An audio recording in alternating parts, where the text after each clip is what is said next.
Welcome back, players, to Level Up Recaps. Today, we're diving into a world where a young man had visited a special pop-up event for Dark Exploration Records. From the outside, the event looked harmless. A themed fan store, a place where people could enjoy fake scares, buy merchandise, and take photos with cute displays. But Dark Exploration Records was not an ordinary franchise for him. It was his favorite horror story universe. The story centered around investigating supernatural anomalies based on internet rumors and urban legends. In the story universe, those anomalies were called darkness. He had followed the series for a long time, so when he arrived at the pop-up store, he bought far more merchandise than he had planned. Keychains, cards, notebooks, and other small accessories. His basket was so full that people in line started glancing at him. Some even assumed he was buying gifts for someone else. Or worse, that he was a reseller trying to grab limited goods before real fans could get them. He felt wronged. He was not reselling anything. Every single item in that basket was for him. He had even taken time off work just to come here. And at that moment, standing in line with his arms full of merchandise, he remembered that this was not his first time visiting the pop-up store. He had actually come once before. But back then, he had not been brave enough to join the event activities. Standing in front of a prize booth in public, surrounded by other fans, had felt strangely embarrassing. But today was different. The event was almost over. If he missed this chance, he might never get to spin the prize roulette. While he was still hesitating to try, because of his dignity as an office worker, one of the staff members encouraged him to try the prize roulette. He felt happily relieved and said yes. He followed a staff member in a red shirt over to the counter. The staff activated the prize wheel and explained that each section had a different reward. Then the staff handed him a small remote control and told him to press the button whenever he wanted to stop the wheel. He did not expect much. If he could win something simple like a notebook, that would already be enough. So he pressed the button. The wheel began to spin. For a few seconds, the pointer moved quickly across the prizes. Then it slowed and stopped directly on the grand prize. He froze beneath his cap. For a moment, he could not even process what had happened. The staff reacted first. The staff started clapping, cheering, and congratulating him as if he had just won something life-changing. Not long after, the staff brought out a mysterious black box marked with the glowing symbol of Dark Exploration Records. As part of the grand prize, the staff member also told him that he would receive a personalized item. All they needed was his name. He told his name is Kim Solium. The machine beside the counter lit up. Small lights flashed across its surface, and after a short mechanical hum, something slid out from the slot. It was an employee ID badge. Solium picked it up and examined it.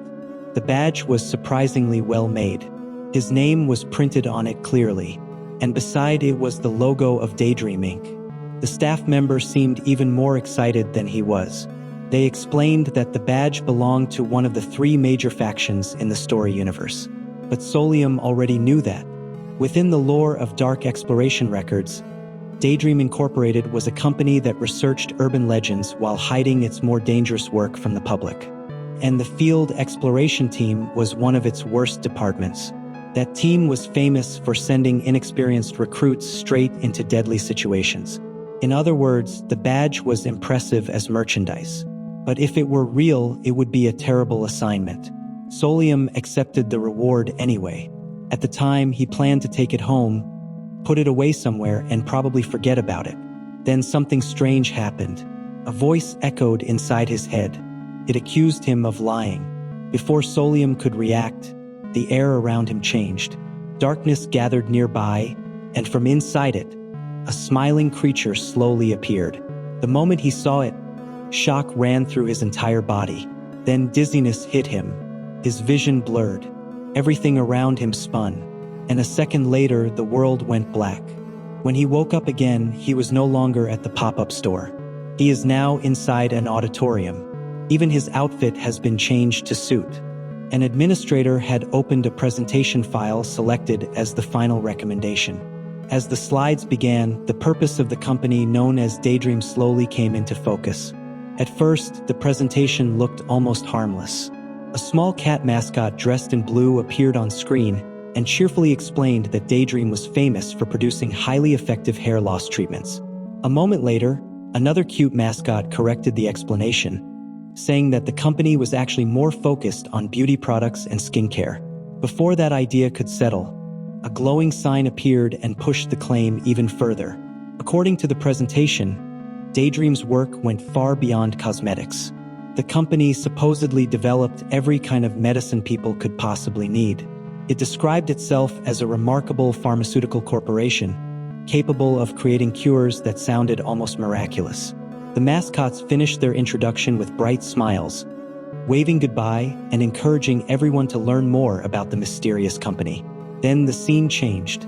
A smiling presenter raised his microphone and spoke to the crowd gathered in the hall. He told them that everyone present had been specially selected as candidates.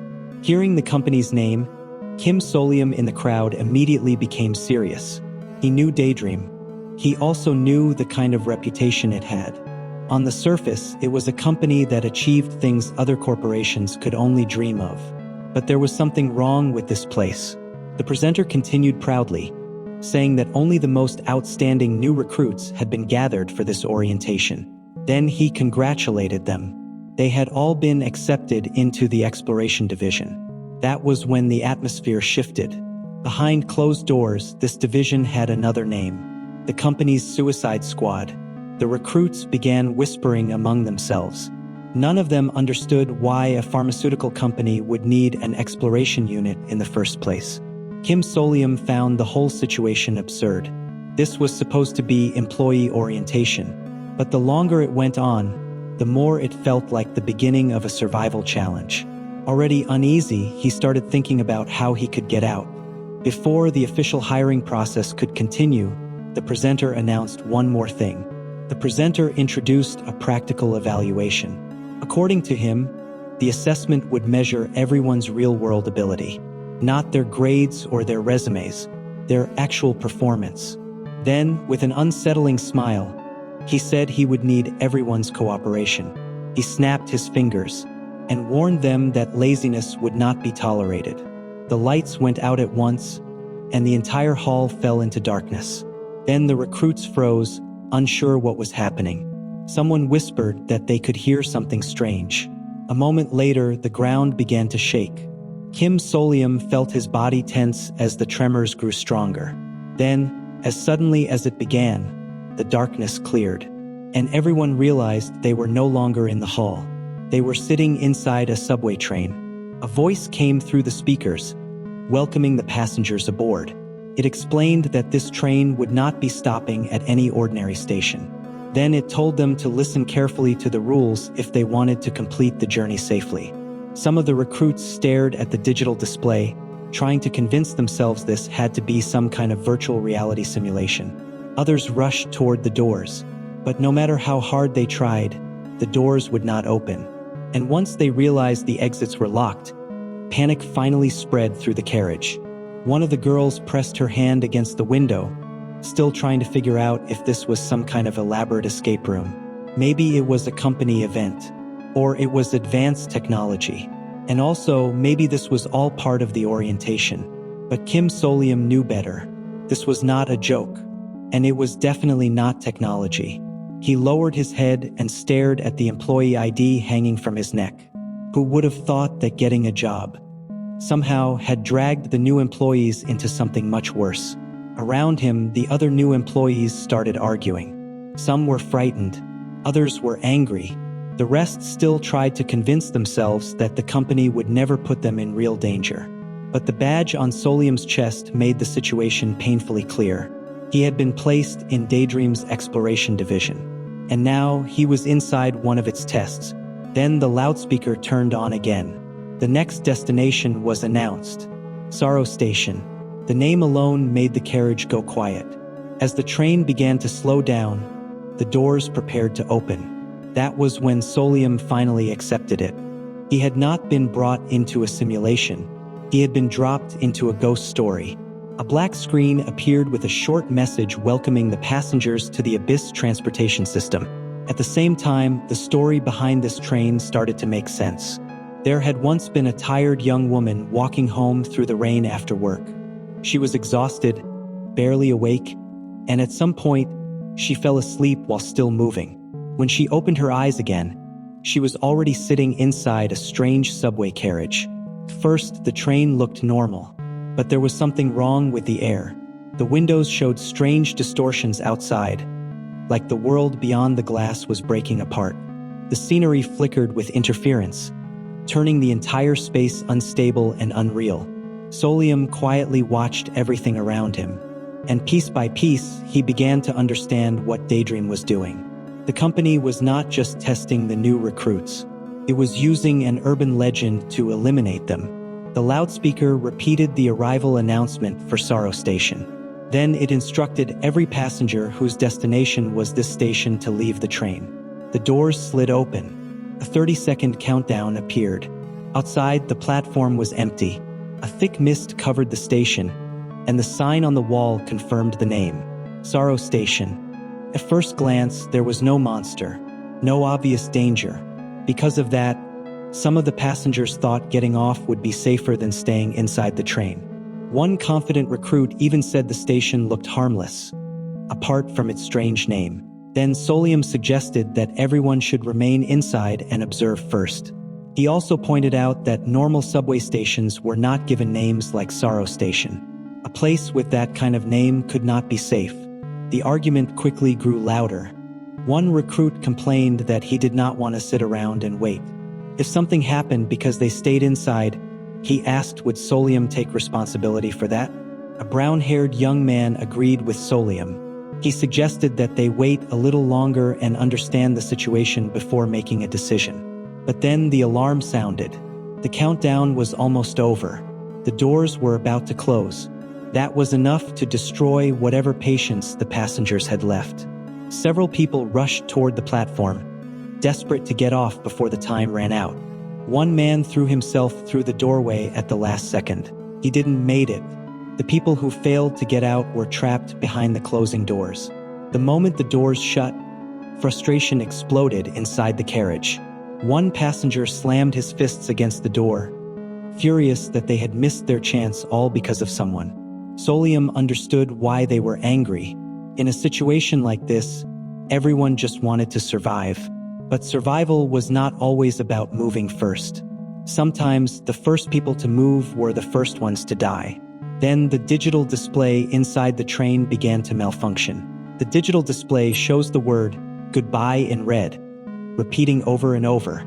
Outside on the platform, two young men looked back at the passengers still trapped inside the carriage. One of them said that getting off immediately had obviously been the smarter choice.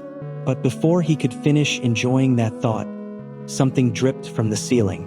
A dark, filthy substance landed directly on his head. His companion froze. For a second, neither of them understood what had just happened.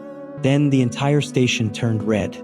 The mist, the walls, the platform, everything was swallowed by a crimson glow. It happened too fast. The man did not even have time to scream properly before the thing above him moved again. Inside the train, Solium watched through the windows. And in that moment, Solium said in his mind that is the end of the incorrect. Those people had chosen wrong. And in this place, one wrong choice was enough to get someone killed. The man at the station finally realized something was wrong. Fear took over his face. Then he started running. He shouted to the others for help, screaming that something was falling from above. But it was already too late. The red fluid spread quickly across the station, crawling over the floor and staining everything it touched. Within seconds, the quiet platform turned into chaos. People screamed. The fluid is swallowing all of the matter. Inside the carriage, everyone heard the screams. Some passengers covered their ears. Others froze in place. The rest started crying. The train slowly pulled away from Sorrow Station, leaving the screams behind. But no one inside felt relieved, because this was only the beginning. The probationary test for Daydream's new recruits had officially started. That was when the truth about Daydream became harder to ignore. This company was not just some strange pharmaceutical business. Behind the public image, Daydream dealt with things ordinary people were never meant to touch. Urban legends, ghost stories, unexplained spaces, supernatural incidents known as darkness. Their employees were sent into these places to investigate, survive, and complete missions. And apparently, even the entrance exam for new recruits had to happen inside one of those stories. The remaining passengers began demanding answers. What was that station? Why had people died?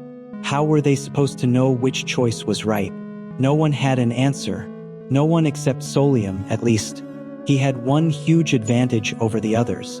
He had read the Dark Exploration records. For years, he had followed the Dark Exploration records. Now that he is inside the story world, possessing absolute superiority in information. In a normal story, that kind of knowledge would make someone powerful. This would be the moment where the main character uses future information, predicts every trap, and walks through danger like it was nothing. Solium wished he could be that kind of person. Unfortunately, there was one serious problem. He was a coward, a complete coward. Reading about ghosts was fine. Text was safe, because text could be read slowly with the lights on while pretending the story was not that scary. But pictures, videos, actual monsters moving on screen, that was different. The moment a horror image appeared, Solium's body reacted before his brain could. He would close the page, block the image, or turn off the screen entirely. When he visited ghost story websites, he always disabled background music first. If a video had a creepy thumbnail, he refused to open it. If the page used sudden effects or disturbing visuals, he avoided everything except the written text. Even though he liked horror stories, he had no desire to actually face horror himself. His friends knew this too well. They used to joke about how ridiculous it was. He loved ghost stories, but could not sit through a horror movie. There was even a time when he gave up the chance to watch a movie with a girl he liked, simply because the movie was horror. People laughed at him for that. And now, that same coward had been thrown into a real ghost story. Solium tried to force himself to stay calm. He searched his memory for anything related to Daydream's exploration division, the field exploration team. The more he thought about it, the worse his expression became. That department was famous for being a death trap, a place where dangerous work was dumped onto people who had no choice but to accept it. Looking around the carriage, Solium counted the survivors. Only 8 remained. The blood on the walls had not even dried yet, and the train was still moving. Then the speaker turned on again. The next destination was announced. Grudge Station. The moment he heard the name, Solium leaned back against the seat and felt the strength leave his body. So the next stop was Grudge. Great, as if sorrow had not been bad enough. He tried to think about what kind of ghost story might be waiting there, but the constant fear was wearing him down. His head hurt, his body felt heavy. For a moment, he almost wanted the whole thing to end already. Then he heard a strange sound nearby. Something soft rustled in the air. Solium looked up. A small shining notebook was floating in front of him. It looked like it had appeared out of nowhere, almost like a reward item. His eyes widened. He recognized it. This was something connected to Dark Exploration records. But why was it appearing here? Solium quickly looked around. None of the other passengers seemed to notice it. Some were still crying. A few were trying to comfort a young woman who had collapsed after seeing what happened at Sorrow Station. Everyone was too distracted to pay attention to him. Solium held his breath and reached out carefully. The moment his finger touched the notebook, its pages began flipping on their own. Then the notebook disappeared. A small metallic piece slipped out and fell neatly into his hand. Solium stared at it. It was a phone attachment, a simple-looking phone holder. It looked like a simple accessory, but its effect was extremely useful. Could turn memories into written information. He carefully attached it to the back of his phone. The moment it clicked into place, the screen lit up with a strong glow. Solium held his breath. Then information began appearing on the screen. The item had worked. Details that had only existed as vague memories were now being organized into readable records. Names, rules, warnings, past cases. Everything was being written out clearly. For Solium, this was a lifeline. He quickly scrolled through the information, searching for anything that could help him survive the next station. Eventually, he found archived escape records related to the train. For the first time since entering this nightmare, he felt a small amount of relief. At least now, he had something to rely on. Then the loudspeaker turned on again. The next stop was approaching. Grudge Station. Solium's brief relief disappeared almost instantly. Having information was one thing. Convincing the others to trust him was another. Nearby, two young women were complaining that their phones had no signal. Other passengers were whispering about the station's name, wondering what kind of danger Grudge could mean. Solium listened quietly. He knew that going through the next trial alone would be dangerous. If he wanted to survive, he needed to bring as many people with him as possible. But scared people did not trust easily. And if he suddenly stood up and claimed he knew the rules of this ghost story, they would probably think he was insane. So before he could guide anyone, he first needed a reason for them to listen. Solium told himself that he was only doing this to survive. That was the easiest way to think about it. If he gathered people around him, his chances would go up. If they listened to his warnings, he would have a better chance of getting through the next station alive. That was all. At least that was what he wanted to believe. But the truth was, he could not completely ignore the others either. They were terrified, confused, and most of them had no idea what kind of place they had been thrown into. What made it worse was that hiding was not an option. Neither was running away. Solium remembered some of the stations mentioned in the records. There were stations filled with countless staring eyes. Also, stations swallowed by complete darkness. And stations controlled by monsters that could twist the entire space upside down. If he had to face places like that alone, he would probably faint before taking 3 steps. So even if his reason was selfish, he still needed these people. And he needed them to trust him before the next station arrived.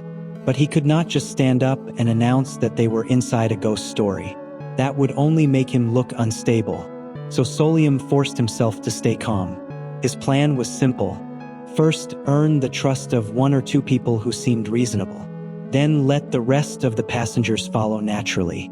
People were easier to move as a crowd. If someone else believed him first, the others would hesitate less. While looking around the carriage, Solium suddenly heard familiar words among the passengers. For a second, he paused. A woman said it really was like something straight out of a ghost story. Then his attention shifted to a brown-haired woman sitting nearby. She was focused on her phone. Solium moved closer. The moment she realized he was standing beside her, she was astonished. He sat down near her and carefully brought up the topic of ghost stories. First, she looked confused. Then she admitted that she sometimes watched videos like that online.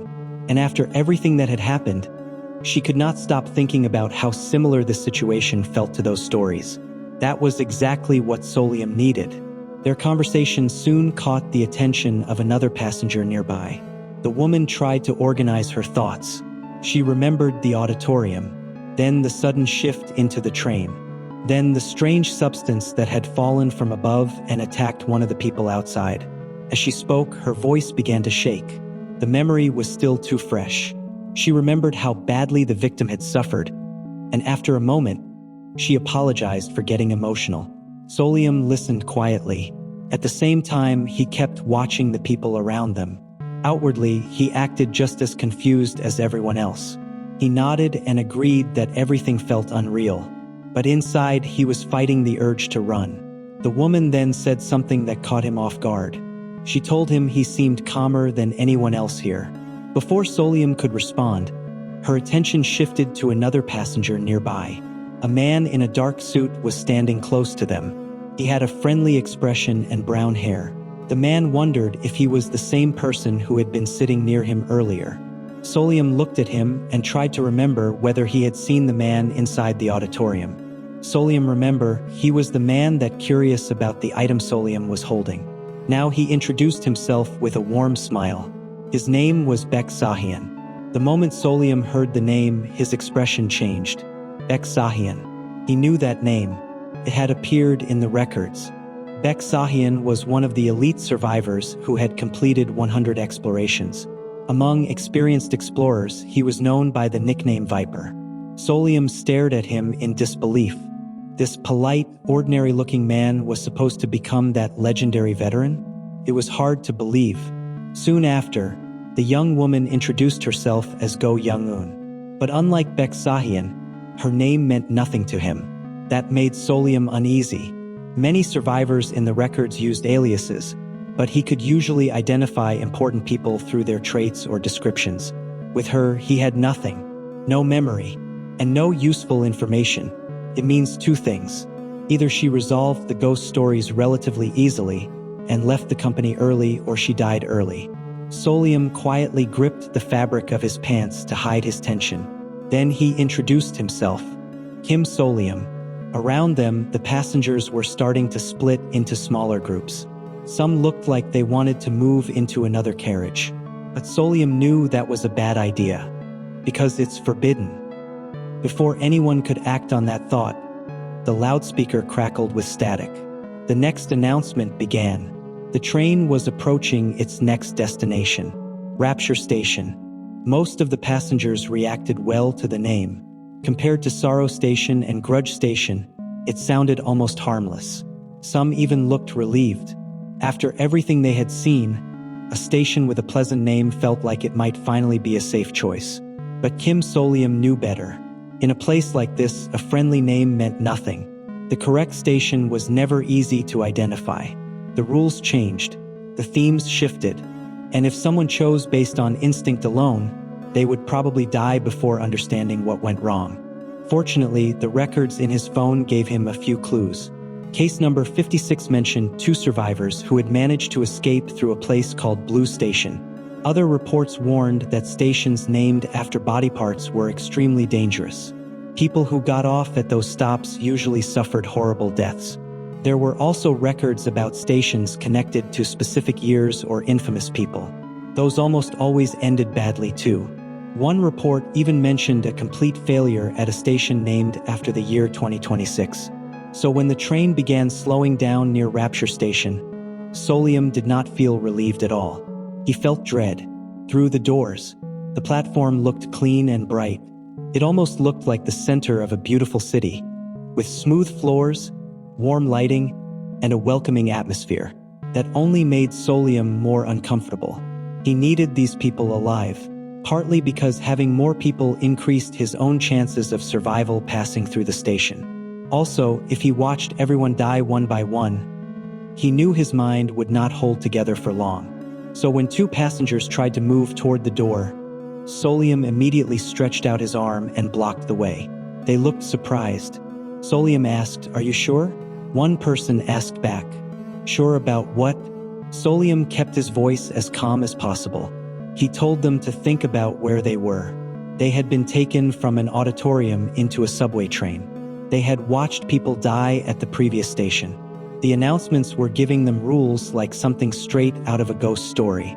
In a situation like this, rushing out just because the name sounded nice was not survival. It was gambling, and this was not the kind of place where a wrong guess could be taken back. Not everyone liked hearing that. One irritated woman told him to move aside.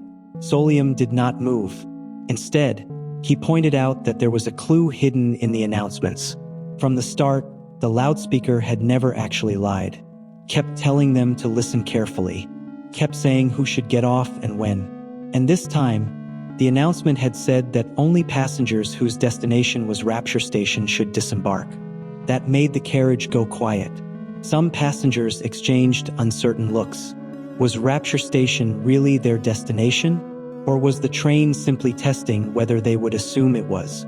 One woman argued that the name sounded positive, so it made sense to leave there. Solium asked her one question. Could anyone here honestly confirm that Rapture Station was where they were supposed to get off?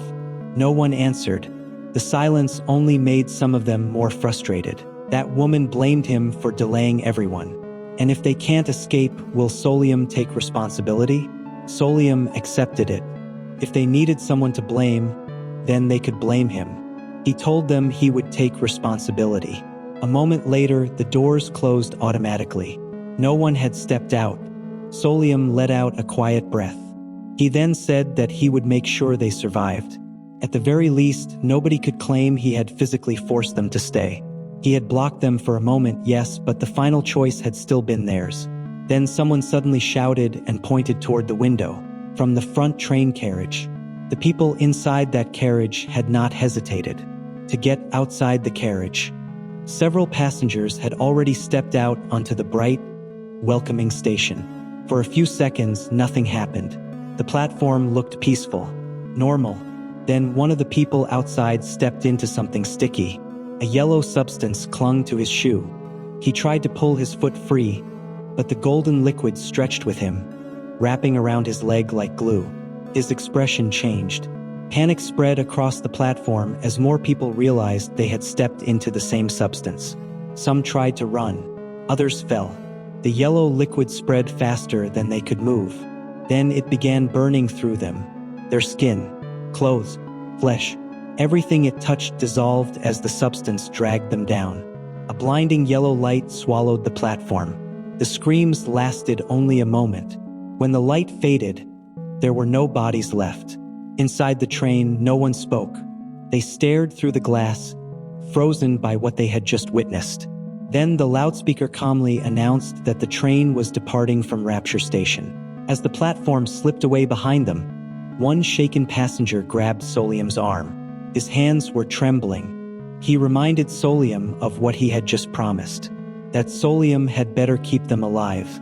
The passenger holding Solium's arm looked desperate. He asked if there really was a safe station, a place where they could actually get off and survive. Solium forced himself to keep a calm face. He told him yes, there had to be one, and he would find it. On the outside, he sounded confident. Inside, he was barely holding himself together. His heart was racing. His thoughts were a mess. Every new announcement felt like another knife pressed against his throat. But he could not show that. Not now. Nearby, Beksahian quietly watched him. Unlike the others, he did not panic. He simply observed Solium with a faint look of interest. It almost seemed like he was impressed. After all, not many people would willingly take responsibility for a group of strangers in a place like this. Even if the promise was reckless, it still took courage to say it out loud. And for some reason, Beksahian seemed to be waiting to see whether Solium could actually keep it. Solium noticed his gaze and decided to test him. He asked Beksahian if there was any station he thought they should choose. Beksahian smiled lightly and said he had no idea. But that answer only made Solium more suspicious. If this man really was the Beksahian from the records, then he should know far more than he was letting on. Someone who had survived this kind of trial before would not be completely clueless. Before Solium could question him further, the loudspeaker crackled again. The train was approaching a sharp curve. All passengers were instructed to remain seated. This time, no one argued. Everyone immediately sat down. A moment later, the train began to tilt into the curve. At the same time, a violent noise erupted from the front carriage. It sounded like people were fighting. The screams spread through the train, and the survivors in Solium's carriage tried to persuade them to sit down. Solium closed his eyes for a moment. He understood what had happened. Someone in the front carriage must have ignored the announcement, and now it was already too late to help them. The train rounded the bend. The sound of the tracks grew so loud that it drowned out the screams from the next carriage. By the time the curve ended, the noise had stopped. Then the announcement returned, calmly informing everyone that it was now safe to stand. After that, a man screamed in fear. One young woman finally broke down. She sobbed uncontrollably, saying she wanted to get out, that she could not take this anymore. Solium understood how she felt, but he also knew that panic would only kill them faster. The announcements were not just background noise.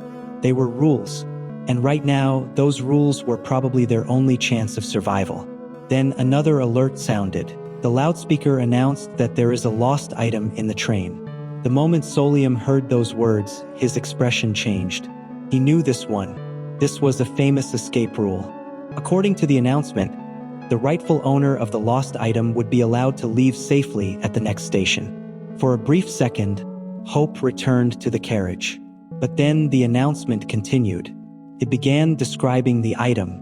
The owner was 20 years old. Everyone listened closely. Then came the final detail. The lost item was the left eye of an adult male with blood type A, and the carriage fell silent. The announcement repeated the instruction in the same calm voice, that the item had to be handed over at the next station. Solium felt a chill run down his back. He remembered reading about a similar case in the survival records. He quickly checked the information on his phone. The result confirmed what he had feared. The so-called lost item was a special escape pass. Whoever submitted it would be allowed to leave the train safely. But there was one problem. Could only save one person. For a moment, Solium considered ignoring the rule entirely. Maybe they did not have to follow it. Maybe if everyone got off together at the next station, there was still a chance they could avoid sacrificing anyone.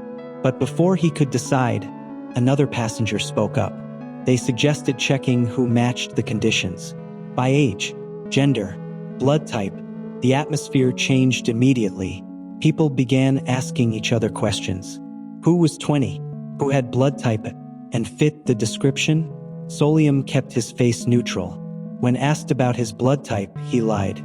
He said he was AB. In truth, he was type A.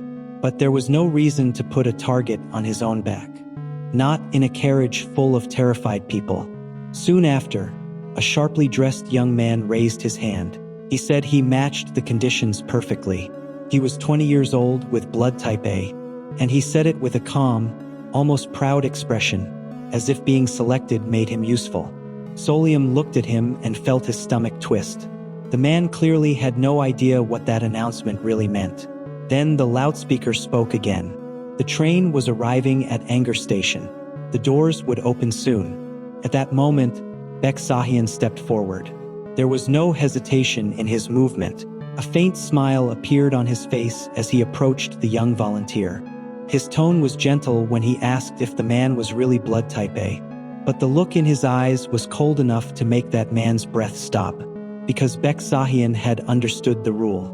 And unlike that man, he looked ready to use it. Beksahian closed his eyes for a moment. Then the train doors opened. His face showed no anger, no hesitation, even no guilt. He simply attacked the young man by slamming his phone right on the young man's left eye and said that it was unfortunate. Then he kicked the young man away from the carriage door. The attack happened so quickly that most of the passengers did not even understand what they were seeing. Beksahian turned on his own teammate without mercy. The young man collapsed onto the train floor, badly injured before he could even defend himself. Blood spread beneath him. Inside the carriage, panic exploded. People shouted at him. Some called him insane. Others backed away in horror, unable to believe that he had just attacked someone from their own group. The young man, barely conscious, but Beksahian only smiled. To him, the rule was simple. The system had asked for an item. Submitting that item meant survival. That was all. He mocked the others for hesitating and relying on someone else to decide their fate. In his eyes, if they were too scared to act, then they had no right to complain about the result. Nearby, Go Young-un trembled. Solium said nothing. He only stared at Beksahian and finally understood why the man was called Viper. At first, Solium had mistaken him for an ordinary new recruit, a friendly man with a calm smile. But that was completely wrong. The rumors in the records had been accurate. Beksahian was ruthless. Instead of risking anything of his own, he had sacrificed someone else to obtain an escape ticket. But Solium also knew something the others did not. That attack had not been necessary. He dropped to the floor and began searching beneath the seats. A vague memory from the records guided him. He reached into a narrow gap near a metal grate, carefully feeling around until his fingers touched something cold and smooth. Then he pulled it out. It was a small glass vial. Solium raised it so Beksahian can see. These were the missing items. The realization hit him immediately. The so-called lost items were not always body parts that had to be taken from someone. They were hidden somewhere inside the train, like treasure. The system had never said they had to injure anyone to obtain them. Beksahian had simply chosen the fastest and cruelest method. Solium looked down at the vial. Inside the liquid was a left eyeball for blood type A, which glowed faintly as it floated in place. Across the carriage, Beksahian noticed it too. For the first time, surprise appeared on his face. But before anyone could say anything, the loudspeaker interrupted them again. The voice politely asked the passengers who had disembarked to wait. Then it announced that an employee would provide assistance. The moment those words finished, several needles appeared without warning. They shot toward Beksahian in the left eye. He had no time to react. His body jerked in shock, and the passengers inside the train could only watch as the system carried out its next step. Then the announcement calmly reported that the required item had been successfully transferred to the team. Back inside the train, the survivors were still shaken. Some whispered about the screams they had heard. None feels sorry for Beksahian. One passenger checked the wounded man and said his injuries looked serious. Then they asked if anyone knew how to treat him. Go Young-eun spoke up quietly. She said she had studied medicine in college before changing fields. That gave the group at least a small chance to help him. As the train continued forward, it eventually approached another station, the Hatred Station. The moment the name was announced, everyone looked towards Solium again. Whether they trusted him or not, they had already started depending on him. Go Young-eun approached him with a guilty expression. She could tell how much pressure he was under. Solium noticed it too, and inwardly he is grateful. He kept telling himself that he was using these people because he was too scared and anxious alone. But the more they relied on him, the heavier that excuse felt. She apologized for that. Then, Go Young-eun admitted that something had been bothering her. She had been thinking about the idea of a final destination. If every passenger had a destination, then what was the final destination for a human being? Was it simply death? Her words made Solium pause, because in a ghost story like this, that kind of thought did not feel like a metaphor. Felt like a clue. Go Young-eun's idea sounded strange at first, but the more Solium thought about it, the more sense it made. She admitted that she had wanted to say it earlier, when everyone first started talking about the final destination. But she held back because the thought sounded too depressing. If every person had a final destination, then maybe that destination was death. Most people would have dismissed the idea immediately, but Solium did not. Instead, he praised her. He told her that her way of thinking was actually useful. The compliment caught Go Young-eun off guard. For a moment, she looked genuinely surprised, as if she had not expected anyone to take her seriously. Solium, however, was already thinking ahead. A faint smile appeared on his face. He felt like he was finally starting to understand the logic behind this train. His thoughts returned to one word: destination. Then he looked at the station display. The next stop was Peace Station. At first, the names of these stations had seemed random: sorrow, grudge, rapture, anger, and hatred. But once he looked at them from the right angle, the pattern became clearer. This train was not simply testing whether the station names sounded good or bad. It was testing whether the passengers matched the meaning behind them. Solium remembered the previous records. In one case, survivors escaped through Blue Station because none of them possessed anything blue. In another case, most passengers survived the serial killer station because they were not serial killers. So if this current route was based on emotions, then the answer should follow the same logic. The safe station would be the one tied to something they did not have. And right now, what emotion was missing from this group? The answer was obvious: it's peace. In a normal situation, people could feel anger, sadness, fear, frustration, or even excitement.